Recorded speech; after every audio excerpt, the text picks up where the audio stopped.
This is Wisdom Anime Recap. This means war. The story begins amidst the relentless downpour where Angelo Lagusa was intercepted by his landlord who had an envelope addressed to him. Wordlessly, Angelo charged her, his clammy fingers seizing it from her grasp.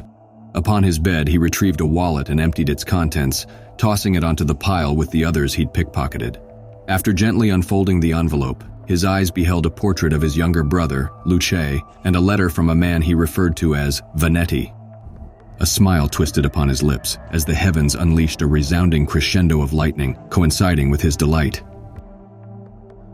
In a flashback to Angelo's childhood home, Luce extended his fingers to snuff out a candle but faltered. Corteo explained that the wick was bereft of heat, as the paraffin was what was truly burning, so Luce implored him to demonstrate, but he was also hesitant. Angelo reached out and extinguished the flame himself, inspiring awe in his companions. Soon after, Corteo prepared to leave, drawing the attention of Angelo's mother, who emerged from the kitchen clutching a box of money and a meager sum. She received Corteo's bashful gratitude as Angelo saw him out. They bid their farewell, punctuated by a peculiar wave. When Angelo caught the distant hum of his father's car, he scampered back inside to join his brother, preparing to spring forth from their hiding place to surprise him. Testa exchanged greetings with his wife and searched for the boys, to their thrill and delight. Then, Vincent Vanetti hammered at the door, demanding to be let in. Testa opened for him and his compatriots, who explained that their Don had been taken out. Testa, looming over an open drawer, hesitated briefly before seizing a blade and inquiring if Orco's men were responsible. Vano and Nero exchanged a fleeting glance and Vincent drew his gun, its barrel trained upon Testa. A feeble protest escaped Testa's lips, but Vincent dismissed him and demanded he fork over the ledger. Testa explained he'd stored it at the bank, further stoking Vincent's impatience. Testa's wife dropped to her knees, begging for mercy, but her plea was silenced by a sudden strike from the butt of his gun. At that moment, Luce, against Angelo's resistance, abandoned his hiding place and fled into her protective embrace. Unbeknownst to him, this diversion engrossed the intruders, affording Testa the opportunity to engage Vincent, plunging the knife into his foe and toppling him to the floor. The remaining assailants discharged their weapons, bringing Testa's life to a harrowing conclusion. His wife's fervent pleas for her son's life fell on indifferent ears, as she and her son met with the same fate, their lifeless forms entwined in a final embrace. Angelo stood as a mournful witness to this unfathomable tragedy. As the marauder's footsteps grew faint, he cautiously emerged, navigating through the room where his family's lifeless forms lay and through the exit. As he fled, Nero gave chase, but stumbled, allowing Angelo to escape. He sought refuge at Corteo's place, where Corteo made futile attempts to console him. Finally, he left Angelo to mourn, offering him a place to stay as long as he needed, promising his loyalty and brotherhood. In the ensuing dawn, Angelo cast his farewell on Corteo's peaceful repose and retraced his steps, back to his raised family home, now reduced to smoldering embers. Casting a final gaze upon the ruins, Angelo charted course away from the haunting reminders of his shattered past. Back in the present, Angelo disembarked from a train onto the streets of Lawless. Serrato eagerly downed a glass of Lawless Heaven within the confines of Corteo's kitchen, exhorting him to peddle this alcohol to the Orco family. Corteo refused to involve himself with the Mafia, but Serrato persisted, until Corteo asked him to leave, unable to bear his friend's insistence. As Serrato left, he ran into his brother, standing before him at the door. With a savage strike, the brother pushed past him and approached Corteo. His arm slithered around Corteo's neck, then his knee met his stomach. Yet, Corteo still resisted the Mafia's allure, so the brother came upon his supplies, striking them with his bat mercilessly. Then, Angelo, like a specter summoned from the ether, delivered a decisive blow to the brother's skull. Now, with the immediate threat neutralized, Corteo poured him a glass of Lawless Heaven. Yet, Angelo refused, as he claimed to know its quality by instinct. Corteo asked where Angelo had gone, but Angelo evaded the question by asking Corteo to address him as Avilio Bruno. Corteo, his voice laden with caution, queried if it was safe for Avilio to have returned home. Silence enveloped the room until Corteo summoned the strength to rise, offering his home to Avilio once more. But Avilio stopped him, inquiring about his mother, so Corteo delivered the crushing news of her succumbing to illness. No longer was he burdened by the constraints of family ties. Avilio explained. He could now amass wealth by peddling his Lawless Heaven to the Vanetti family. Corteo remained hesitant, so Avilio asked him to do it out of loyalty to him, an oath of their brotherhood. Corteo and Avilio arrived at a place called The Island, where Corteo claimed they could exact the highest price for their Lawless Heaven. He divulged the tale of a once hallowed church on the island, now desecrated and transformed into a speakeasy. Here, Vano Clemente endeavored to sell the proprietor his own spirits. Yet the discourse was shattered by Avilio. Outside, Fango confronted Tigre, his wrath kindled by the theft of his liquor, now being hustled by Vano inside. Tigre professed his ignorance, but Fango wouldn't hear it, as he stepped aside for his henchman, who unleashed his brass knuckles upon Tigre. Avilio sought to sell the Lawless Heaven to the proprietor, an endeavor met with a disinterested gaze. Unyielding, Avilio persisted, prompting the owner to seize him by the collar, until the bearded man who stood with Vano stopped him. A collective revelation took hold, as they discovered the Lawless Heaven could hold a blue flame, and having tried it, each clamored with offers for Avilio. As Avilio haggled with the bearded man, their negotiations were disrupted by the intrusion of Fango, who brandished a stolen firearm and demanded the presence of Nero Vanetti, Don Vanetti's son, to discuss his stolen liquor.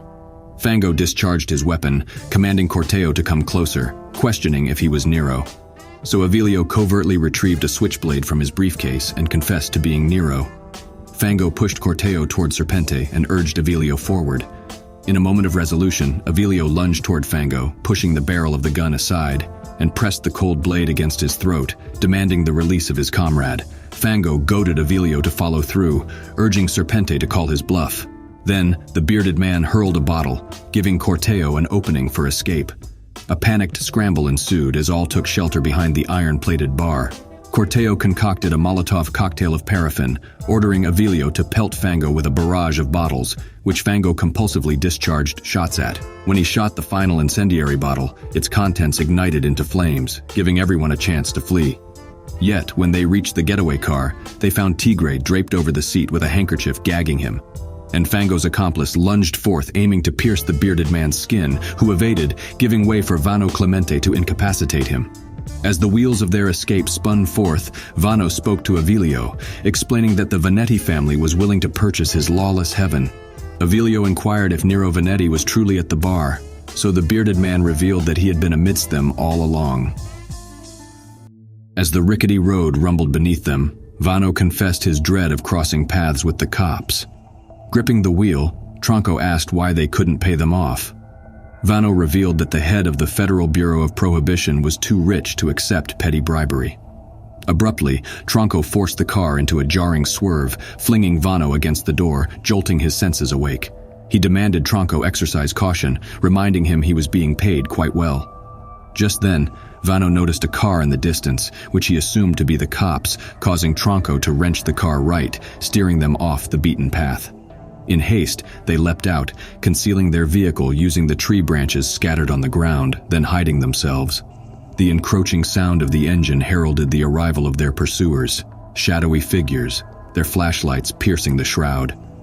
Vano's grip tightened around his firearm, primed for conflict, until luckily for him, the vehicle vanished into the distance. He called out to Tronco, no response. Then, Serpente emerged from the darkness, grasping a blade coated in blood which Vano blocked with a branch. Vano fled, seeking refuge beneath his vehicle.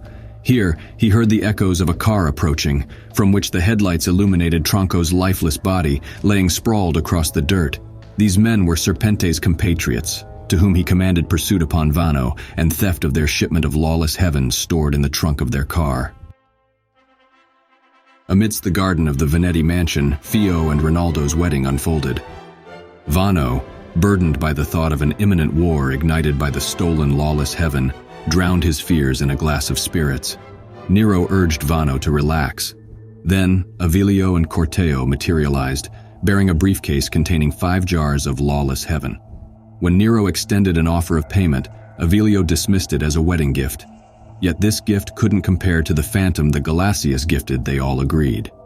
In hushed tones, Nero explained to Avilio that the groom was the nephew of Don Galacia, the man who controlled Chicago. Vano questioned the necessity of extending their friendship to the Galacias with this wedding, so Avilio asked about the Veneti's territorial losses to the Orco family, provoking Vano's wrathful warning to mind his tongue. Their exchange was shattered by Barbero's intrusion, who relayed summons to Nero from his father. Corteo quietly chastised Avilio for his gifting of the Lawless Heaven, which they agreed to sell, but Avilio remained silent. In the hallowed sanctum of Don Vincent Vanetti's office, the Don inquired about progress at the playhouse, so Nero assured his father it would be done by June. Frade, Nero's younger brother, revealed the Don's plan to convene with the Galacias and the Orcos in an effort to fortify their ties, as both families were subservient to the Galacias. Nero proclaimed to his father that a family unable to protect their own turf possessed no future. The Don urged caution and deliberation, but his sons scorned his counsel. Back at the wedding, insults poured from Vano's lips toward Ronaldo, slithering into Barbero's ears. When Ronaldo noticed them from afar, his smile widened as he approached their table. Rising from his seat, Barbero sought to extend his congratulations, but Ronaldo ignored him. Instead, he taunted Vano, reveling in the fact he'd made himself a member of the Vanetti family. He then questioned Nero's absence, so Barbero explained he was meeting with the Don. And when Ronaldo insinuated that the Don's absence was a result of his fear of encountering someone at the wedding, Vano made a start, preparing for a fight, but Barbero held him back. Avilio disrupted their exchange with an insult, branding Ronaldo an ass strutting around in lion's skin. Enraged, Ronaldo charged him, but Avilio eluded his grasp. Undeterred by his initial failure, Ronaldo prepared to launch another assault, but Vano intervened, seizing his arm and wrenching it behind his back. This only stopped when Fio approached them, at which point Vano and Ronaldo reluctantly disentangled.